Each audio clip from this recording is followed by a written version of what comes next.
Então, professor, seja muito bem-vindo ao Ecos do Marajó, nosso programa que a gente segue entrevistando pessoas, contando história, mas, sobretudo, conversando sobre saberes, sobre trajetórias, que é um pouco do que a gente lhe convida hoje para conversar com a gente, né? O senhor é bastante conhecido, tanto aqui no canal, como acredito que para o nosso público também, público paraense, com diversos trabalhos de relevância para o nosso campo cultural, acredito.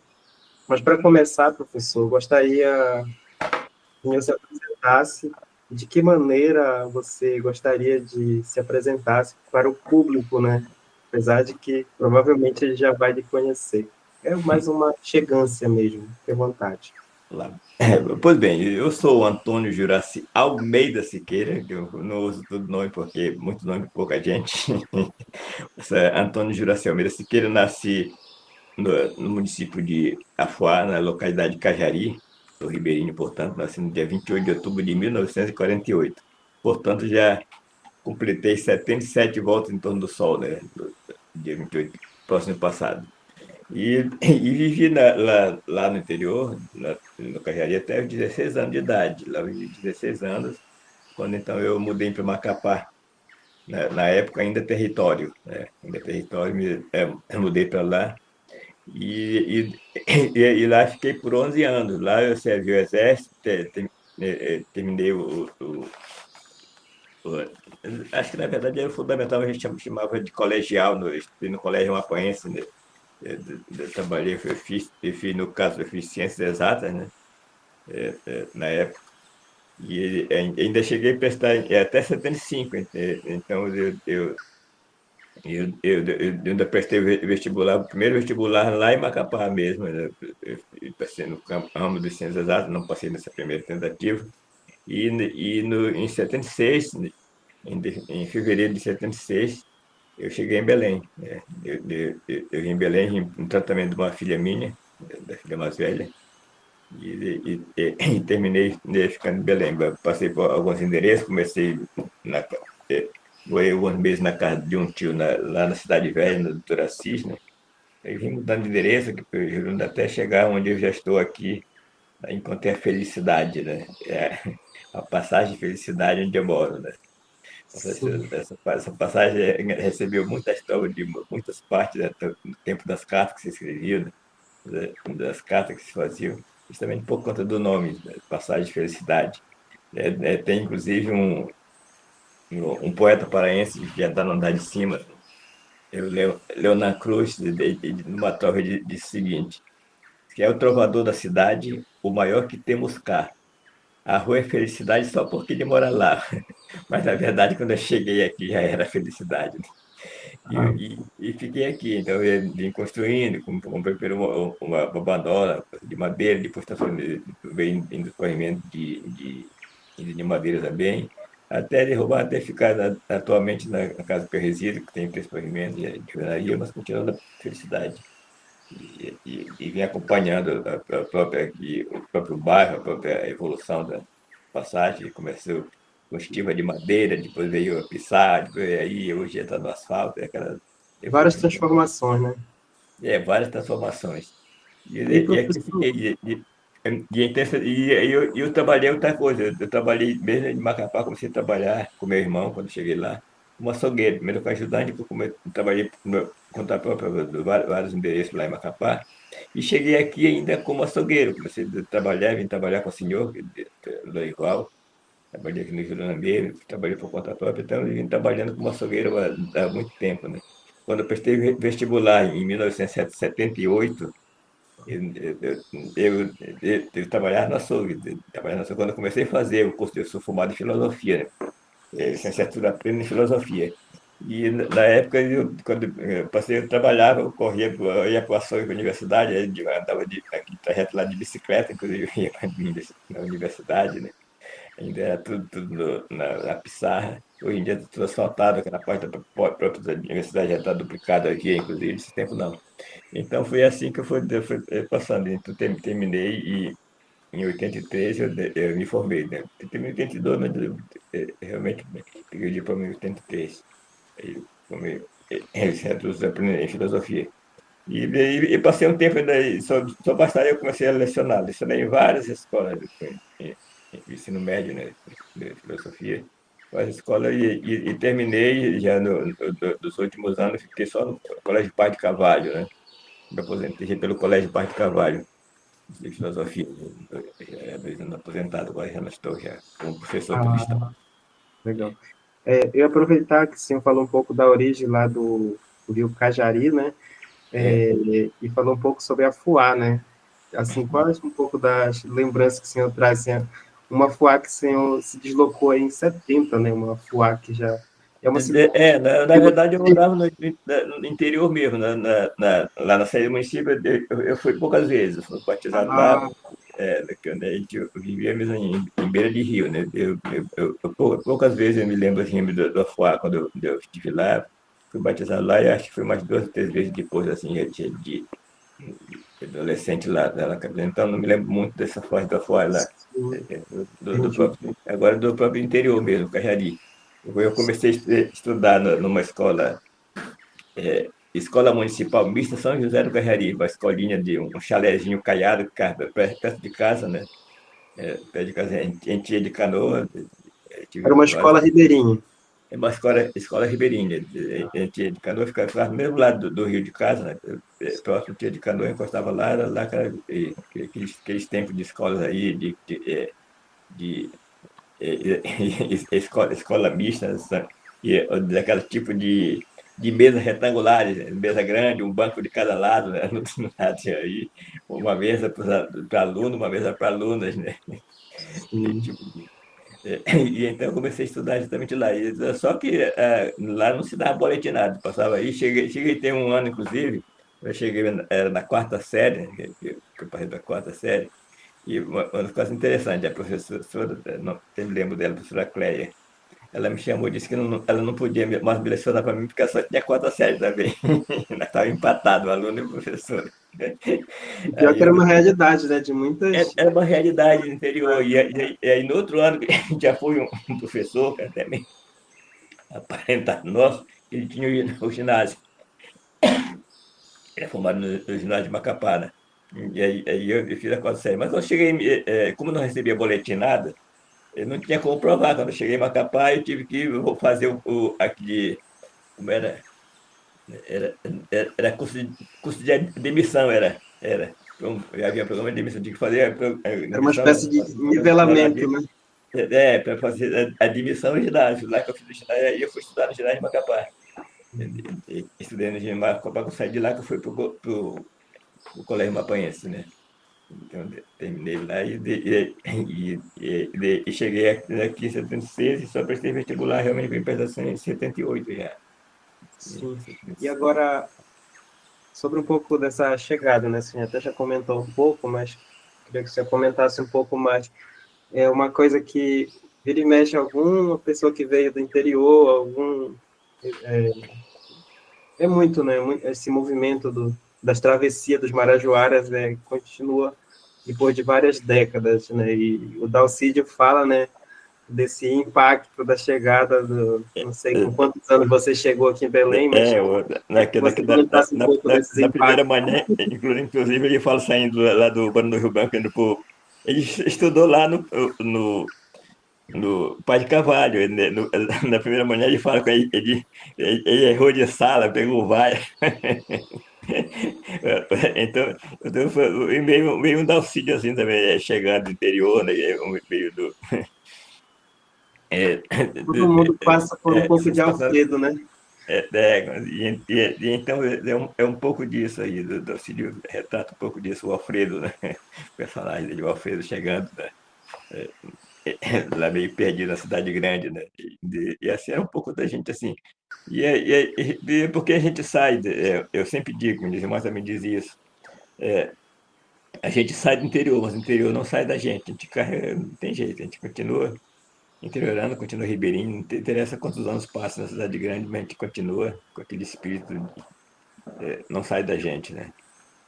Com certeza. É verdade, professor. Até porque é uma questão de pertencimento, né? Muito De mais do pertencimento que mesmo, estar né? morando lá. E assim, assim como os quilombolas, outras É, populações que são muito ligadas à é, identidade, né? com certeza, com certeza. Aí, professor, inclusive tem uma história que eu já escutei antes, que eu achei curiosa, né? Que alguém confundiu o nome, né? Dalcídio Jurandir com Juraci. Conta essa Pois história é, pra e não tem diferença de Juraci Pedacinho, não tem nada a ver. Se ainda fosse, eu tenho um irmão, meu irmão depois de mim, que é José Jurandir, né? Não é da Síria, mas é Jurandir, eu sou Juraci. E aí eu tive isso já, coisas engraçadas, inclusive, né? Uma vez eu achei, isso aí eu achei legal. Eu vinha no ônibus, né, com uma senhorinha no meu lado, assim, de vez em quando ela me olhava assim, pelo rabo do olho, de vez em quando. Até quando a gente passa ali na praça, na Rodemar Henrique, aí do bando ônibus, ela me disse assim, eu tive coragem de perguntar assim, me desculpe, mas o senhor não é o Dalcídio Jurandir? Mas foi tão doce, eu achei engraçado a maneira como ela perguntou. Mas aí já houve outras vezes, né? Uma vez uma, uma professora, estava eu, acho que o Alfredo Garcia, ali na barriga, lá no Mosqueiro, numa escola. E aí a mulher ficou responsável de ler a biografia de cada um. Só que na hora de enveredar a minha biografia, ela pegou do Dalcídio. Aí ela, Dalcídio Jurandir nasceu então e morreu. Aí ela me olhava assim, morreu. A cena é muito engraçada. Depois que morreu, ela lendo aí que eu estou diante do defunto, que sou Então, não morto foi só vivo. uma vez que aconteceu. E essa de confusão, e não sei por que, mas esse caso deu confusão. Tudo bem, são marajoaras, escritores, tudo bem, mas Jurandir para Juraci, para Dalcídio, para Dalcídio Jurandir, para Antônio Juraci, é muito distante. Mas Sim. acontece isso, engraçado. Agora, professor, eu gostaria que você falasse um pouco da formação literária e influências, né? Ainda jovem, você teve contato com a literatura de cordel, né? Que é um dos seus marcos. De que forma o É, cordel e a literatura popular influenciaram o seu estilo? quando certeza, porque a leitura ela precede a escrita, né? Isso aí não tem jeito. Então, primeiro leitor para depois ser escritor, não tem jeito. Então, quem pouco lê, pouco fala e menos escreve, não tem jeito. Então, a literatura que eu tive em contato, lá no interior, né? É, uma delas era os almanaques de farmácia, que todo ano chegavam, né? A gente lia muitas coisas lá, almanaque de farmácia, que mandava, e o meu irmão começou a mandar aquele Macapá, já Siqueira, o mais velho, e de lá ele mandava revista em quadrinhos, mandava aí, o Tico-Tico, Tazam, Mandak, toda aquela revista aí, que Recuta Zero, tudo isso aí chegava em mão, revista em quadrinhos, né? E o meu pai, eu perdi meu pai era canoeiro, meu pai era o encarregado da canoa Flor do Cajari, que era uma canoa freteira, a vela, eu cheguei a viajar nessa canoa, em menino, 18 anos, por aí, já com meu tio, a canoa era do meu tio e padrinho, José Siqueira, né? E o meu pai era encarregado dessa canoa, era piloto encarregado. É, Com a morte do meu pai, assumiu o lugar dele na Flor do Carrari, o senhor José Oliveira, ele passou a ser o encarregado da Flor do Carrari. E a minha mãe, anos depois, casou-se com esse senhor José Oliveira, do qual ele deu três filhos, três irmãs desse casamento. E então esse senhor, ele comprava em Belém, nesse tempo se vendia no Tablado Velho do Peso, folheto de cordel. Quando eu cheguei aqui em 2006, ainda o pessoal ainda vendia o folheto lá naquele tablado. Hoje em dia você não encontra mais lá cordel, mas nesse tempo eles vendiam. E toda viagem ele levava esses folhetos para casa. E eu lia esses folhetos para parente, para vizinho, e geralmente à noite. Né? Até mesmo que no interior tinha um dito, depois que eu vim saber de onde é que vem a história, e que quem conta história de dia cria rabo, né? A gente só contava história de noite. De dia cria rabo. Depois que eu vim saber de onde é que veio essa história de criar rabo quem conta de dia. Vem do tempo da escravidão, né? Os senhores colocavam na cabeça do escravo que era justamente para ele não se distrair e contar a história aí, para trabalhar, não ficar contando história do trabalho, essas coisas aí. E só contava à noite na senzala. É daí que vem a história. E isso era no interior, enquanto você dia criava rabo, a gente fazia de noite. Geralmente eu lia de lamparina, eu lia com esse folheto, eu lia para parente, para vizinho, e eu lia com constância, né? Tanto ler para tantos aí, que tinha folhetos que praticamente eu decorava de tanto ler. Já tem folhetos que eu sei praticamente de cor até hoje por conta da leitura constante. Por exemplo, a intriga do cachorro com gato, que começa filosofando, né? De Zé Pacheco. a intriga é mãe da raiva, o mau pensamento é pai da casa da malquerência, desmantelou sai, enquanto a intriga rende, a revolução não cai.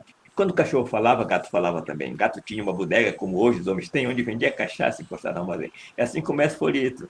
E ele começa assim e termina quando os dois, a briga dos dois, e aí fechou o tempo na porta do barracão, e é a briga dos dois. Né? Da baronesa preguiça com mais do rei Leão, e ela telegrafou de pedindo pai na questão. Rei Leão mandou depressa um telegrama para trás. Minha comadre, levante a bandeira e grite paz. Ela não tinha bandeira, levantou uma caixeira e ali ninguém brigou mais. Assim termina o folheto. Para ver como é da constância. Então, quando eu comecei a escrever, eu tinha uma facilidade com a métrica, com a rima.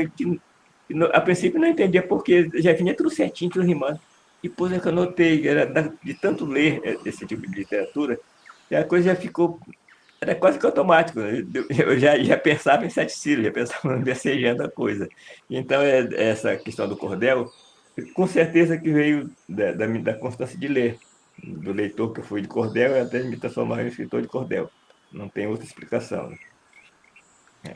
Sim, e também, sim, eu venho do coração daí do Marajó, né? Hoje, Arquipélago do Marajó, como a gente fala, também tem muito da influência da oralidade, né? A oralidade, mas todos contavam história. Minha avó contava história, minha avó, aquela história do Chapéu do Boto, que é hoje da minha avó, que hoje está transformando as minhas coisas mais reeditadas em vários. Tem até uma edição franco-brasileira, que é o Chapéu do Boto. Essa história, mamãe contava história, minha avó contava história, tinha os senhores lá, tinha o senhor Antônio Moura. Como eu via muita história, de inverno nós íamos para casa juntar o Cuba, né? O Cuba e castanha de andiroba, que a gente vendia. O ofício de verão era no seringagem, eu fui seringueiro, pô, sabe? Cortava seringa à noite, inclusive menino cortar seringa à noite, coisa que hoje eu não faria de jeito nenhum, ninguém me faz entrar numa mata fechada sozinho de noite, eu não faço. Naquele tempo não, era normal, e meus irmãos menores que eu, daí eu pelo outro lado, então a gente cortava seringa. Isso de verão. Quando chegava o inverno, que aí impossibilita o corte da seringa por causa da chuva, a gente trocava essa atividade pela coleta de semente oleaginosa. A gente juntava para caxi, castanha de diroba e o cuba, que era vendido nos barracões. A gente vendia e vendia nos barracões essas sementes. Então, havia duas coisas que a gente trabalhava no interior. A seringa e coleta de semente oleaginosa para venda. Certo.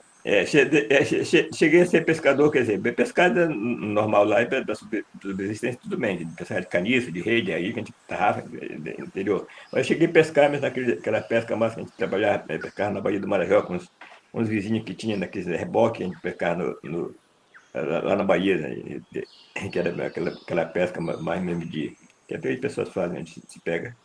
E andei, aí, inclusive, eu me naufraguei, afogamos no meio da Baía do Marajó, um dia, de brincadeira, eu e outro rapaz lá, dois e, e o irmão dele, que era mais responsável do que nós. Então, todas essas atividades eu fiz, né? Eu fui seringueiro, apanhador de açaí, era apanhar açaí, mas para subsistência mesmo, açaí, É. da safra todo o tempo, né? Uhum. Hoje não dou conta de dar nem uma trepada. Ainda agora eu vim da ilha do Cumbuna, nós temos a Casa das Histórias, né? Eu pertenço ao movimento Contador de História da Amazônia, Mocoan, eu fui um dos fundadores, e, e a comunidade lá, uma comunidade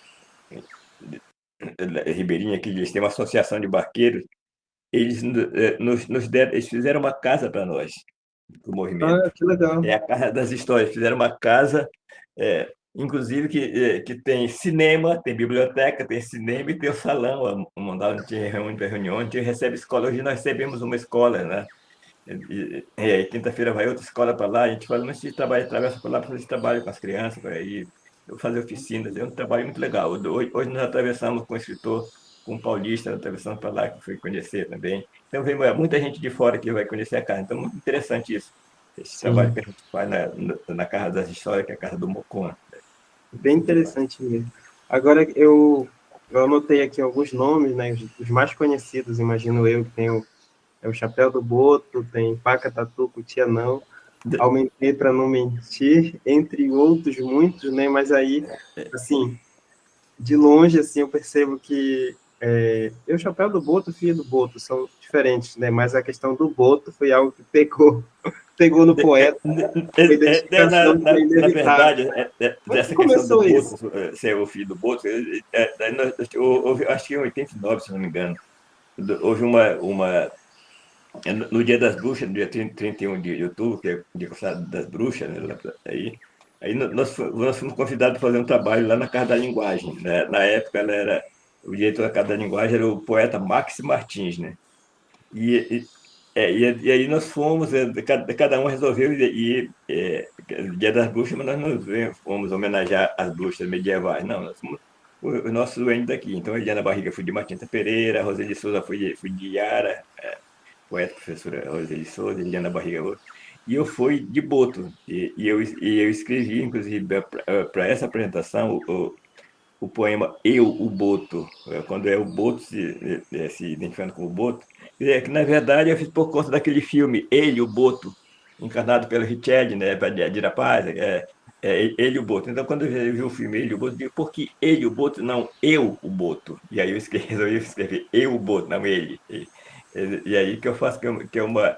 Na verdade, é um poema que fala disso da imagem do que o Boto, quem é o Boto, essa imagem, de onde que ele vem, não se sabe, porque até porque essa imagem do Boto, ele não está só na Amazônia brasileira, mas toda a Amazônia, essa personificação do rapaz que transforma, do Boto que se transforma no rapaz, que engravida as moças, tudo aquilo aí é muito conhecido. E então eu resolvi fazer, aí eu vi o filme lá, eu fiz eu Boto, porque ele não, ele, e aí eu comecei a usar o chapéu. O chapéu eu sempre usei no interior, mas aí é, eu resolvi fazer a partir daí, não tive mais como não fazer. Eu, é, já é uma marca minha. Quando se eu andar sem chapéu, a pessoa já nem me conhece mais sem chapéu, porque já ficou uma marca. Essa marca do Boto mesmo, né? Então, ele Com já marca. certeza. Daí o povo começou a me chamar de Boto, e eu digo, não, eu não sou Boto, eu sou filho do Boto, né? Eu digo, Sim, eu não sou o Boto, sou filho do Boto. Hoje umas crianças, como eles me perguntam, né? Mas o senhor se transforma em Boto? Eu digo, não, só meu pai que se transforma. E meu pai anda. Você não mora na. Não, não moro na água. De vez em quando eu viajo, eu mergulho para visitar meu pai, eu dou asa à imaginação das crianças. Porque elas realmente não tem como elas não perguntar. Elas querem saber se é isso, se eu moro na água, se é isso. Mas você veio de canoa ou você veio de canoa, de barco, não vi nadando, não. Mas isso é legal justamente por conta porque mexe com a imaginação, principalmente das crianças, né? Da imaginação das sim. crianças. E muitas vezes convida a leitura, né? Porque através da imaginação, né? É, é, Provoca a esses né, menores desperta. com certeza. Aí você mexe até porque é das nossas entidades. Eu gosto muito de trabalhar aquilo que é nosso, né? Então, tem sobre a Mãe d'Água, tem aí, tem outros que eu falo de outras entidades nossas aqui, história sobre Curupira, sobre essas coisas assim. Ligado à Amazônia. Eu sempre usei. O Muraquitã, eu não uso joias. Por uma questão pessoal, eu não uso joias. Mas o Muraquitã nunca está. Eu uso o Muraquitã, eu não uso como amuleto. Muita gente usa o Muraquitã como amuleto. Né? É, e dizem que para usar como amuleto a pessoa tem que ganhar o Muraquitã, não tem que comprar, né? Eu não, os meus eu compro, eu tenho vários, eu tenho um de pedra muito grande e bonito que um amigo me deu, né? Em pedra mesmo. Isso, assim, então eu uso o Muraquitã, como eu já falei, não como amuleto, mas como uma identidade amazônica. Identidade amazônica. E a identidade marajoara vem aqui, o motivo marajoara que eu uso no chapéu. Em todo meu chapéu eles têm o motivo marajoara feito na fita do chapéu. É a minha identidade. Eu identifico Isso aí só o o povo Amazônia mesmo que como entende. Maraquitã e a fita no chapéu como marajoara. Então, não abro mão dessa identidade marajoara amazônica. Né? Certo. Ainda sobre esse assunto, né? Isso trabalhar através da literatura ou pelo meio da cultura acaba sendo uma missão, né? E é preservar essas narrativas, né? Como que o senhor enxerga o papel do escritor amazônico na preservação dessas memórias, folclore ou cultura popular, seja qual o nome a gente queira usar, né? Acaba tendo uma missão. Uma missão mesmo, até porque aquilo que você fala, o vento leva, o que você escreve fica. Eu vou passar, mas o que eu escrevi vai ficar por aí, anos depois, vai ficar como de outros ficaram, como o do Dalcílio ficou, como de tantos outros aí, que fica essa memória porque escreveu, né? O que você escreve, você preserva. E então, eu acho que isso, para você passar esse legado para as gerações futuras, nada melhor do que a escrita, você deixar escrito, né? Tem uma trova de Luiz Otávio, o príncipe dos poetas, dos trovadores brasileiros, que diz assim: meus sentimentos pequenos, não, meus sentimentos diversos, prendo em poemas pequenos. Quem na vida deixa versos parece que morre menos. Eu digo, não morre, eu digo morre menos, não, nem morre, você se perpetua naquilo que você escreve. E eu trabalho, e eu faço há muito tempo, há 38 anos. Ó, Ah, eu já vi isso por aí. esses corações. Coraçõezinho com as Eu mensagens. distribuo diariamente, eu nunca saio sem eles. Até no supermercado que eu vou, eles vão comigo, né? Não tem jeito. Eu ando com Ah, eles há 38 anos distribuindo esses corações. São mensagens são trovas, né? São trovas de minha autoria. E isso é sempre com uma mensagem positiva para as pessoas. A pessoa pega aquela mensagem, às vezes, serve até como um oráculo, né? A pessoa tira aquilo que estava precisando ouvir naquele dia. Todas elas têm uma mensagem diferente. Mensagem de cunho filosófico, religioso, mas assim, não são trovas líricas, não são trovas originais. Todos, então, qualquer um aqui, ó, deixa eu pegar esse azul aqui. Semeia sonhos, insiste. Planta amor pelos caminhos, que a caminhada mais triste é a que fazemos sozinhos. Deixa eu ver esse branquinho aqui. Quem tem fé, pouco se importa se a vida nem sempre é bela. Deus jamais fecha uma porta sem abrir uma janela. Então, todos eles têm, a pessoa pega com essa mensagem. Tente neste mundo louco, com todos viver em paz, que 1000 amigos é pouco, um inimigo é demais. Então, todas elas, a pessoa pega a mensagem e recebe uma mensagem para você, que é a mensagem que ela precisa ouvir naquele dia. Então, eu faço isso há muito tempo. De repente, eu termino encarnando, sempre digo, encarnando a fábula do beija-flor, né? Tem a fábula de que um beija-flor, que uma mata estava pegando fogo, os animais fugindo, e o beija-flor era o único que ia no lago, pegava uma gota de água, jogava no incêndio e voltava, aquele trabalheiro, todos os animais fugindo. E aí um dos animais via borboleta naquele trabalho e disse assim: beija-flor, beija-flor, esse idiota, beija-flor, tu não está vendo que não vais apagar esse incêndio? Ele disse: eu sei, mas eu estou fazendo a minha parte.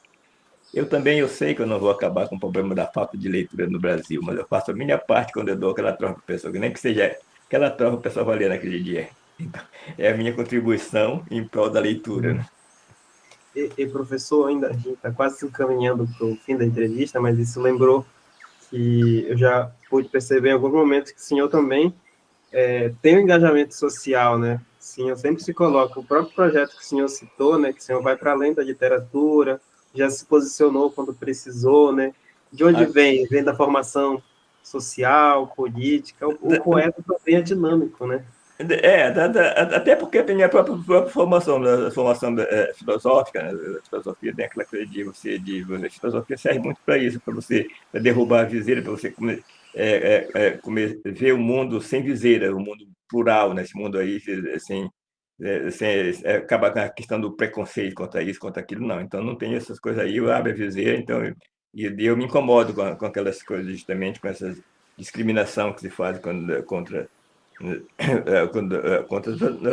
várias, seja contra o negro, seja contra tudo. Para mim, a discriminação não interessa dirigida a quem, ela é sempre nociva, né? E então eu sempre levanto contra essas coisas aí, contra as injustiças, eu sempre faço isso aí. É uma das Maravilha. minhas partes. Professor, planos para o futuro, tipo, novos textos? Sei que o senhor está sempre em movimento, né? Mas novos Eu sempre estou escrevendo, títulos. mas publicando, acho que não. A imprensa oficial, eu já tive isso há muito tempo. Edmilson Rodrigues, no tempo ele era deputado federal ainda, ele destinou uma verba para uma edição de obras reunidas minhas. Só que isso aí tinha que ser para a universidade, uma pessoa de universidade. Isso aí rolou por lá, que ninguém queria pegar, porque responsabilidade, dá trabalho de fazer, ninguém quer trabalho. Né? E a professora Vânia Alvarez resolveu assumiu.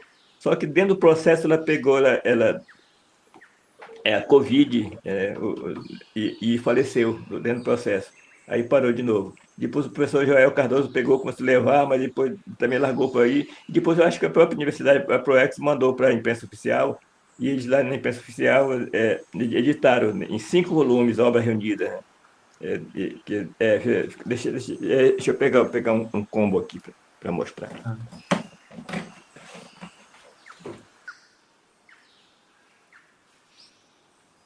Ó, ficou um combo aqui reunido em 5 volumes, eles reuniram minha obra. Assim, não está toda, mas está uma grande parte está aqui reunida.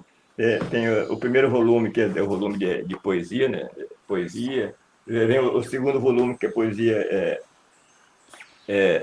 popular, né? Trova e Cordel. Vem uma outra que é infanto juvenil, vem a outra que é contos e crônica, e vem a de humor inverso. Então, praticamente toda a minha obra, grande parte está reunida nesse combo. Já tem pouco, acho que tem uns 4 ou 5 combos de resto. Mas a imprensa oficial vende. Você encontra lá na imprensa oficial, você encontra lá. Uma ótima novidade aí para quem ainda não... Então, quem quiser, vai lá, pega a minha obra praticamente completa lá. Eu também, pela homenagem do ano passado, da Feira do Livro, que eu fui homenageado, né, da 20ª Feira do Livro, eles fizeram um combo também, publicaram 3 obras minhas no combo que foi o História de Totó, Itaí a Carinha Pintada e de outro, O Menino que eu Vestei Sonhava Canoeiro. Então, eles publicaram também esse combo, acho que eu tenho 1 ou 2 de resto já. Mas esse aqui você encontra, esse aqui tá bom, porque você encontra na imprensa oficial, você vai lá. Então, realmente, eles fizeram um trabalho muito legal. Então, professor, antes de fazer sua mensagem final, queria perguntar se o senhor pudesse indicar outra personalidade marajoara, que pudesse conversar com a gente. Você consegue pensar em alguém assim, seja poeta? Os poetas são mais próximos, né, desse seu meio. Você pensaria em alguma pessoa que a gente precisa conversar também, que é outra trajetória importante? Uhum. Deixa eu ver, do personagem marajoara, nós temos aí. Eu não sei, eu acho que bem, ele é um escritor, é um pensador aí, mas seria muito interessante ver do professor José Varela. José Varela, ele é sobrinho do Zócio Jurandir, né? E seria muito interessante conversar com ele, porque ele sabe de tudo sobre Marajoara. Excelente linha. Meu conterrâneo, inclusive. A gente se trata de sumanos, né? Sumano. Eu acho que seria uma pessoa interessante conversar com ele, porque ele sabe tudo de Marajoara. Verdade, o senhor tem razão. Um excelente nome. Ele que fala da criaturada de Dalcídio, né? A criatura grande de Dalcídio. Criatura grande. Isso. Então, eu acho que seria uma pessoa interessante para conversar. Muito bom. Adorei a indicação. Vou considerar super. Vamos, quem sabe, a gente consegue conversar com o professor Varela. Então, professor, escritor, poeta, muito obrigado pela conversa, por dividir um pouco dessa trajetória, né? Sei que foi um pouquinho o recorte do que o senhor pôde dividir aqui com a gente. Esqueci de falar que fui fundado, tu está sabendo que a Academia Marajoara de Letras, né? Sim. Academia. Podia pegar o membro, inclusive o presidente ou indicado da academia, para conversar, né? Poderia mandar. Porque esse seria interessante falar da própria academia, né? Tem muita gente boa mesmo, né? De vários municípios, não só da. Verdade. Boa, mais um anotado aqui. Pois aí eu queria abrir aqui para fazer sua fala final, se quiser recitar alguma coisa. Minha fala final é de agradecimento. Muito obrigado. Obrigado. Então, essa minha fala é justamente essa primeiro, de parabenizar pelo teu trabalho, que é muito interessante para você divulgar as nossas coisas do Marajó, e a outra, agradecer justamente por essa fala, nunca é demais falar sobre aquilo que é nosso. E eu sempre lembro do, do, dos versos do meu, o Neruda, do Neruda, assim. Que ele fala justamente sobre assim, diz assim, perdão se quando quero falar da minha vida é terra o que eu conto. Esta é a terra. Cresce em teu sangue e cresces. Se apaga em teu sangue, te apagas. É por isso, então, que a gente vai continuar falando na minha terra, antes de mais nada.